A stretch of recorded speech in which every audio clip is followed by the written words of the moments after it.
Hello friends, आज हम लोग अपने नरेशन के चैप्टर को आगे बढ़ाएंगे। आज हमारा पार्ट थर्ड होगा। तो मेरी रिक्वेस्ट आपसे ये है कि आप इसको सीरीज़ में देखें। पहले लेक्चर 1 देखें, फिर लेक्चर 2 देखें, फिर लेक्चर 3 देखें। तब चीज़ें आपको बेहतर तरीके से समझ में आएगी। आज के लेक्चर को स्टार्ट करने से पहले मैं एक दो चीज़ आपको बताना चाहता हूँ जो पिछले क्लास में कुछ छूट गया था। ठीक है, जैसे ये क्वेश्चन था, रोहन सेड टू राजेश। तो यहाँ पे रोहन टोल्ड और यहाँ पे राजेश जो था ये मेरा छूट गया था, आप लिख लेना यहाँ पे। ठीक है, पिछली क्लास में मेरा छूट गया था और कहीं मैंने डायरेक्ट और इनडायरेक्ट बोलने में गलती कर दी थी एक छोटी सी। तो प्लीज़ उसे आप मैनेज कर लेना और देख लेना। और आज के लेक्चर को हम स्टार्ट करते हैं। ठीक है, आ जाओ। यहाँ पे क्या था, हम लोग असर्टिव सेंटेंस को देख रहे थे और असर्टिव में मैंने कुछ चीज़ें बोली थी और उसे फिर से एक बार रिवीजन मैं करवा देता हूँ। मैंने ये चीज़ बोला था आपको। मैंने क्या बोला था, सेड टू रहे तो उसको टोल्ड में चेंज कर देते हैं, सेड को सेड में चेंज कर देते हैं, सेज टू को टेल्स में चेंज करते हैं और सेज को सेज में ही रहने देते हैं। और मैंने कंजंक्शन के तौर पर आपको कहा था दैट का यूज़ करने के लिए। इन सभी चीज़ों को ध्यान में रखते हुए, और जो फर्स्ट क्लास था वो काफ़ी इंपॉर्टेंट था जब हम लोग डायरेक्ट टू इनडायरेक्ट के क्वेश्चन को बनाते हैं। तो ठीक है, इसीलिए मैं कह रहा हूँ कि आप सीरीज़ में देखो। राइट, आ जाओ क्वेश्चन को बनाते हैं। Mohan said to the Rahul. अब देखो पहला क्या है मेरा, यहाँ पे ये रिपोर्टिंग स्पीच है और रिपोर्टिंग स्पीच में कोई भी चेंजेस नहीं होता। जो होता है आपका रिपोर्टेड स्पीच में चेंजेस होता है। ठीक है, क्वेश्चन को बनाते हैं। मोहन का मोहन रहने देंगे। सेड टू को किस में चेंज करेंगे, मैंने बोला था सेड टू को हम लोग टोल्ड में चेंज कर देते हैं। लिख देता हूँ टोल्ड। ठीक है, राहुल को राहुल ही रहने देते हैं। राइट, ये सेंटेंस असर्टिव है। असर्टिव में ये दो सेंटेंस हो गया। दो सेंटेंस को जोड़ने के लिए मैंने कंजंक्शन क्या बोला था, दैट का इस्तेमाल करने के लिए मैंने दैट लिख दिया। राइट, अब जो चेंजेस होगा आपका इस रिपोर्टेड स्पीच में चेंजेस होगा। और चेंज करते हैं। आई क्या है आपका, फर्स्ट पर्सन। फर्स्ट पर्सन किसके अकॉर्डिंग चेंज होता है, सब्जेक्ट के अकॉर्डिंग। सब्जेक्ट क्या दे रखा है, मोहन।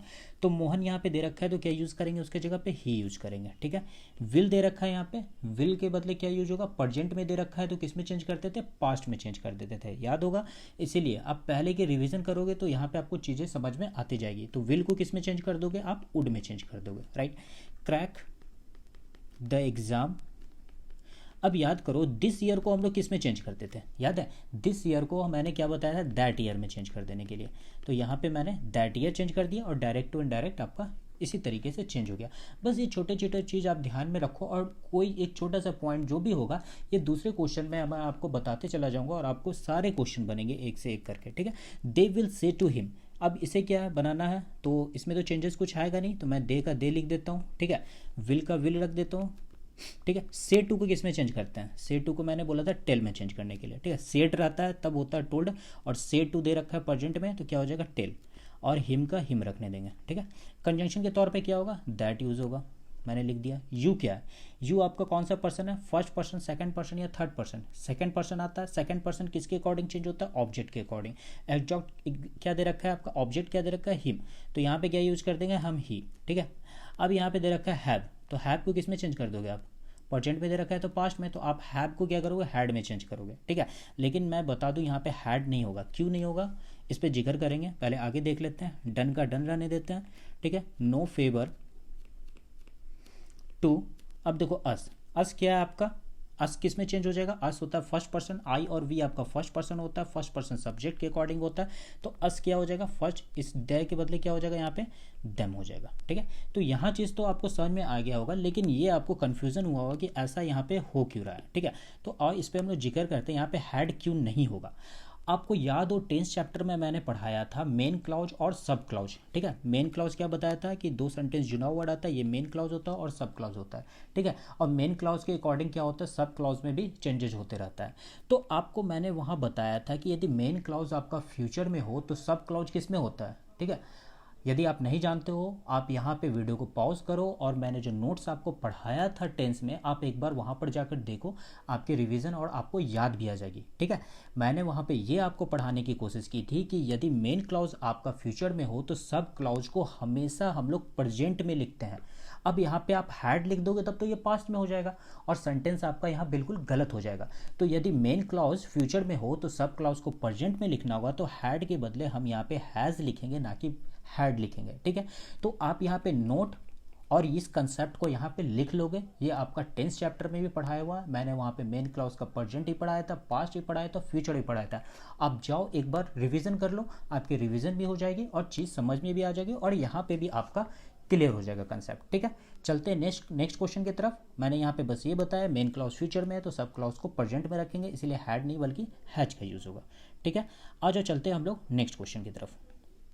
दे रखा है यहाँ पे द मैन सेड, क्या दे रखा है, the man said you are trying to make it worse for me, right. अब यहाँ पे देखो इसमें चेंज करते हैं द मैन, अब यहाँ पे कह रहे सेड को क्या कर दे हम, टोल्ड लिख दे, टोल्ड लिख दे, नहीं टोल्ड नहीं होगा बल्कि सेड का सेड ही होगा। अब बताओ क्यों होगा, यदि आप पिछला क्लास मेरा देखे होगा अच्छे से तो आपको याद होगा। इसके बाद आपका ऑब्जेक्ट दे रखा है, नहीं दे रखा है। जो ऑब्जेक्ट नहीं दे रखा रहता है तो सेड का सेड ही रहने देते हैं, क्योंकि ऑब्जेक्ट रहेगा तब उसके अकॉर्डिंग इनडायरेक्ट और डायरेक्ट ऑब्जेक्ट करके मैंने वहाँ पे आपको समझाया था। तो यहाँ पे सेड रहेगा, बिल्कुल कोई चेंजेस नहीं आएगा। कंजंक्शन के तौर पर क्या लिखेंगे, दैट, क्यों, क्योंकि यहाँ पे मेरा ये असर्टिव सेंटेंस है। ठीक है, यू क्या है आपका, यू क्या है आपका सेकंड पर्सन। सेकंड पर्सन किसके अकॉर्डिंग चेंज होता है, ऑब्जेक्ट के अकॉर्डिंग। अब बताओ इसमें ऑब्जेक्ट कहाँ है, सब्जेक्ट तो द मैन है, ऑब्जेक्ट कहाँ, अब कहोगे सर मैं तो फंस गया।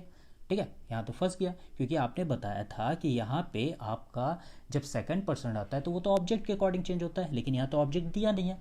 तो हम करेंगे क्या, देखो इस तरीके के क्वेश्चन जब आपको कुछ नहीं समझ में आ रहा हो तो उस क्वेश्चन को अपने ऊपर लागू करो। ठीक है, जब आप अपने ऊपर लागू करोगे तो आंसर मिल जाएगा। अब बताओ कोई आपको कोई चीज़ कहता है कि एक पुलिस वाले ने चोर को पकड़ लिया, ठीक है, और जब वो बात कह दिया और जब आप घर आते हो आप अपने मम्मी पापा को बताते हो तो क्या करते हो, वो दोस्त आगे बताता है या आप खुद बताओगे उसको, तो आप खुद बताओगे वहाँ पे तो क्या हो जाएगा, वहाँ पे वो तो बोला था यू, लेकिन जब आप खुद बोले तो वहाँ पे क्या हो गया, आई बनकर आ गया। तो यहाँ पे भी आपको जब नहीं समझ में आ रहा है कि कोई ऑब्जेक्ट नहीं दे रखा है तो आप खुद अपने ऊपर लो और यहाँ पे आप आई लिखो। ठीक है, नोट करके लिख लेना। यदि ऑब्जेक्ट नहीं दिया हुआ रहता है तो हम लोग क्या करते हैं, आई लिख देते हैं, उस क्वेश्चन को अपने ऊपर लागू कर लेते हैं, राइट। अब देखो यहाँ पे आर ट्राइंग दे रखा है, ये क्या है, प्रेजेंट का कंटिन्यूअस। तो मैंने बोला था प्रेजेंट कंटिन्यूअस को किस में चेंज कर देते हैं, पास्ट के कंटिन्यूअस में। तो क्या हो जाएगा, वाज ट्राइंग। ठीक है, अब यहाँ पे क्या करें, टू मेड कर दें, टू मेड नहीं, ये भाई मेरे इन्फिनेटिव है, इन्फिनेटिव 2+V1 होता है। ठीक है, 2+V1 होता है, मैंने आपको पढ़ाया था और इसमें चेंजेस नहीं होता, तो टू मेक का टू मेक ही रहेगा। ठीक है, इट वॉज, ठीक है, फॉर क्या, देखो यहाँ पे दे रखा है मी, मी क्या होता है आपका फर्स्ट पर्सन, आई और वी क्या होता है फर्स्ट पर्सन होता है, तो फर्स्ट पर्सन सब्जेक्ट के अकॉर्डिंग चेंज होता है। सब्जेक्ट दे रखा है द मैन, तो आप क्या कर दोगे, फ्रॉम हिम यहाँ पे। ठीक है, कंसेप्ट क्लियर है। तो छोटा छोटा जो भी कंसेप्ट मैं बताते जा रहा हूँ आप उसको लिखते चले जाओ ताकि आपको नोट समझ में आए और आप क्वेश्चन जब बनाओ तो आपका रिवीजन करते टाइम किसी तरह का कन्फ्यूजन ना रहे। ठीक है, और इस क्वेश्चन पे आते हैं, मोहन्स फादर, इसमें देखो चेंजेस आएगा नहीं। ठीक है, मोहन्स फादर टाउट हिम। ठीक है, मैंने लिख दिया। कंजंक्शन के तौर पे क्या हो जाएगा, that, right. Haste makes waste, अब देखो यहाँ पे हेस्ट मैंने लिख दिया, मेक्स, मेक्स को क्या करें, प्रेजेंट को पास्ट में चेंज कर देते हैं, मेड कर देते हैं, नहीं यहाँ पे मेड नहीं होगा। तो हर एक क्वेश्चन एक दूसरे में डिफर है और नई नई चीज़ें आपको समझ में आ रही है, आप ध्यान दोगे तो। ठीक है, मैंने सारे क्वेश्चन थोड़ा सा अलग अलग उठाया है ताकि आपको वहाँ पे समझाया जा सके। यहाँ पे हेस्ट मेक्स वेस्ट ही होगा। अब आप पूछेंगे क्यों होगा, क्योंकि ये आपका एक प्रोवर्ब है, या आपका क्या है, एक प्रोवर्ब है, और प्रोवर्ब में किसी तरह का कोई टेंस में चेंजेस नहीं होता है। मैंने ये बात आपको टेंस में भी पढ़ाई थी, प्रोवर्ब में किसी तरह के टेंस में चेंजेस नहीं होता। ठीक है, तो असर्टिव के मैंने आपको पिछले क्लास में भी 2-3 क्वेश्चन बताया था और आज भी 2-3 क्वेश्चन बनाया। इन सारे क्वेश्चन को जब आप 1 से 2 बार रिविजन करोगे तो असर्टिव का कॉन्सेप्ट आपके पास क्लियर हो जाएगा। ठीक है, अब नेक्स्ट क्वेश्चन हम लोग बनाएंगे इंट्रोगेटिव से रिलेटेड। ठीक है, अब आ जाओ इंट्रोगेटिव पे। इंट्रोगेटिव क्वेश्चन किसको कहते हैं, जिसके लास्ट में क्वेश्चन मार्क हो। ठीक है, जो प्रश्नवाचक क्वेश्चन कहते हैं उसको, जैसे the police man said to the people did see the murder of this man. और इंट्रोगेटिव की खासियत क्या होती है, वो हेल्पिंग वर्ब से शुरू होता है और लास्ट में क्वेश्चन मार्क होता है। देखो हेल्पिंग वर्ब से शुरू हुआ, लास्ट में क्वेश्चन मार्क आ गया, ऐसा सेंटेंस क्या होता है, इंट्रोगेटिव सेंटेंस होते हैं। अब ये देखो डायरेक्ट टू इनडायरेक्ट इन सेंटेंस को हम लोग कैसे बनाते हैं। ठीक है, आ जाओ, द पुलिस मैन लिखा हुआ है, लिख दिया। ठीक है, अब देखो यहाँ पे सेड टू लिखा हुआ है, याद है असर्टिव में जब सेड टू लिखा हुआ रहता था तो किस में कर देते हैं लोग, टेल या टोल्ड में चेंज करते थे, राइट।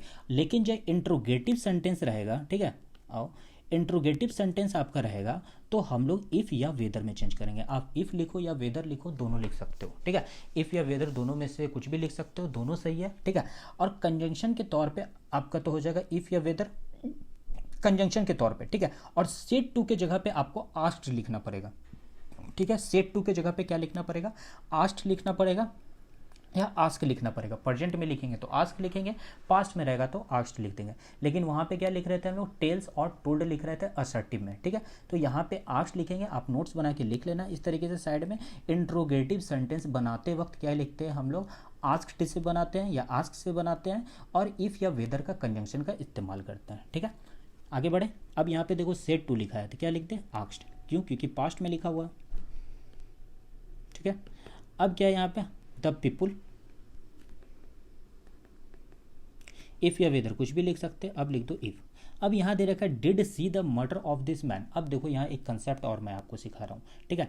आप अभी वीडियो को, आप यदि डायरी और पेन नहीं निकाले हो तो निकाल लो, और जो मैं लाइन बोल रहा हूँ उसे ध्यान से आप लिखते चले जाओ। मैं बोल रहा हूँ अगर डायरेक्ट इंट्रोगेटिव हो, ठीक है, यदि डायरेक्ट स्पीच, ये वाला जो है, यदि डायरेक्ट स्पीच जो है आपका इंट्रोगेटिव हो तो इनडायरेक्ट क्या होगा, असर्टिव होगा, ठीक है। इंट्रोगेटिव में नहीं लिखेंगे, यदि डायरेक्ट आपका क्या हो, इंट्रोगेटिव हो। देखो इंट्रोगेटिव में सेंटेंस है, तो हम लोग जब भी सेंटेंस को इनडायरेक्ट बनाएंगे तो असर्टिव में बनाते हैं। ये देखो इंट्रोगेटिव है, ठीक है। तो इसका जब हम लोग डायरेक्ट से इनडायरेक्ट बनाते हैं तो असर्टिव में बनाते हैं, ठीक है, असर्टिव में बनाते हैं। तो असर्टिव में बनाओगे तो हेल्पिंग वर्ड से तो शुरू होगा नहीं, किससे शुरू होगा, आपका सब्जेक्ट से शुरू होगा, हेल्पिंग वर्ड से तो शुरू होगा नहीं। तो यहाँ पे क्या करें हम, क्या किया जाए, आओ देखते हैं। देखो एक चीज़ मेरा यहाँ पे छूट गया है, आप लिख लेना, सॉरी। यहाँ पे डिड यू, ठीक है, did you see the murder of this man. अब देखो अब बनेगा, वही मैं सोचा था ऑब्जेक्ट का आ गया, राइट। अब देखो यहाँ पे क्या है, इफ़ मैंने लिख दिया, अब क्या है, ऑब्जेक्ट से आपका शुरू होगा, सॉरी सब्जेक्ट से आपका यहाँ पे शुरू होगा सेंटेंस, हेल्पिंग वर्ड से शुरू होगा नहीं। तो अब क्या करोगे, यहाँ पे यू क्या होता है आपका, फर्स्ट पर्सन या सेकंड पर्सन, सेकंड पर्सन किसके अकॉर्डिंग होता है, ऑब्जेक्ट के अकॉर्डिंग। ऑब्जेक्ट क्या दे रखा है, द पीपुल, तो द पीपुल की जगह हम लोग क्या कर देंगे, दे यूज़ करेंगे, ठीक है। दे यूज़ कर दिए यहाँ पे। अब देखो यहाँ पे सी दे रखा है, सी गया प्रेजेंट में, तो इसको हमको पास्ट में करना पड़ेगा, तो क्या करना पड़ेगा, सीन में कर देना पड़ेगा, ठीक है। Seen the murder of this man, this man का क्या हो जाएगा, दैट मैन हो जाएगा, दिस मैन का क्या हो जाएगा, दिस दैट में चेंज हो जाता है, ठीक है। और फिर से देख लो इस क्वेश्चन को, इस क्वेश्चन में मैंने क्या बताया, मैंने इंट्रोगेटिव में ये चीज़ें बताया कि कंजंक्शन पे हम लोग इफ़ या वेदर का यूज करते हैं, ठीक है। और सेड टू को किस में चेंज करते हैं, आस्क्ड में चेंज कर देते हैं। डायरेक्ट टू इनडायरेक्ट जाते वक्त हम लोग इंट्रोगेटिव में क्वेश्चन को नहीं रखते बल्कि असर्टिव में चेंज कर देते हैं। इसीलिए क्या कि यू से सेंटेंस को शुरुआत किए, और यू क्या था, सेकंड पर्सन था, सेकंड पर्सन ऑब्जेक्ट होने के नाते यहाँ पे द पीपुल की जगह हम लोग यहाँ पे दे लिख दिए, ठीक है। कंसेप्ट क्लियर होगा। आओ नहीं समझ में आया तो सेकंड क्वेश्चन के थ्रू हम लोग सीखते हैं। We said to the old man, ठीक है, we said to the old man. अब यहाँ पे क्या, आओ वी लिख दिए, सेड टू को किस में लिखना पड़ेगा, आस्क्ड में। क्यों, क्योंकि यहाँ पे इंट्रोगेटिव सेंटेंस है, ठीक है, ये इंट्रोगेटिव सेंटेंस है, ये हेल्पिंग वर्ड से भी शुरू हो रहा है। तो वी आस्क्ड, ठीक है, we asked the old man. अब आप इफ़ या वेदर दोनों में से कोई भी लिख सकते हो, दोनों भी चलेगा, ठीक है। अब यहाँ पे देखो, do you have any solution to our problem. अब ये तो इंट्रोगेटिव है, और मैंने अभी तुरंत बताया है डायरेक्ट टू इनडायरेक्ट जाते हुए हम लोग सेंटेंस को असर्टिव में लिखते हैं, यानी कि यू से शुरू करेंगे। यू क्या आपका सेकंड पर्सन किसके अकॉर्डिंग होता है, ऑब्जेक्ट के अकॉर्डिंग होता है। तो जब ऑब्जेक्ट के अकॉर्डिंग होता है तो ऑब्जेक्ट क्या दे रखा है, द ओल्ड मैन, तो ओल्ड मैन की जगह हम लोग क्या लिख देंगे, यहाँ पे ही, ठीक है। हैव है प्रेजेंट में, तो पास्ट में करेंगे he had any solution to our. अब देखो यहाँ पे दे रखा है आपका आवर, आवर क्या है आपका, आई और वी दोनों क्या होता है, फर्स्ट पर्सन किसके अकॉर्डिंग होता है आपका, सब्जेक्ट के अकॉर्डिंग। तो सब्जेक्ट भी आपका वी दे रखा है, यार वी भी तो फर्स्ट ही पर्सन होता है, तब यहाँ पे कोई चेंज नहीं होगा, आवर का आवर ही रहेगा, ठीक है। समझ में आया, यहाँ पे आवर का आवर ही रहेगा। क्यों, क्योंकि आई और वी, ठीक है, वी का ही तो आवर होता है ना, पॉजेसिव एडजेक्टिव, ठीक है। तो वो फर्स्ट पर्सन होता है, फर्स्ट पर्सन सब्जेक्ट के अकॉर्डिंग होता है, सब्जेक्ट भी आपका वी ही दे रखा है, इसीलिए वहाँ पे आवर है, राइट। तो आवर का आवर ही रहने दिए और प्रॉब्लम यहाँ पे लिख दिया, ठीक है। आ जाओ ये क्वेश्चन को देखते हैं। आप एक बार खुद से इस क्वेश्चन को ट्राई करो पॉज करके, ठीक है, ताकि आपको चीज़ें समझ में आए। नहीं आता तो आप तो प्ले करके देख ही सकते हो, ठीक है। The player said to the coach, player ने अपने कोच से कहा, how we defeat our opponents, हम अपने ओपोनेंट्स को कैसे हरा सकते हैं। तो द प्लेयर्स, ठीक है, सेड टू को किस में चेंज करेंगे, आस्क्ड में चेंज कर देंगे, आस्क्ड द कोच, ठीक है।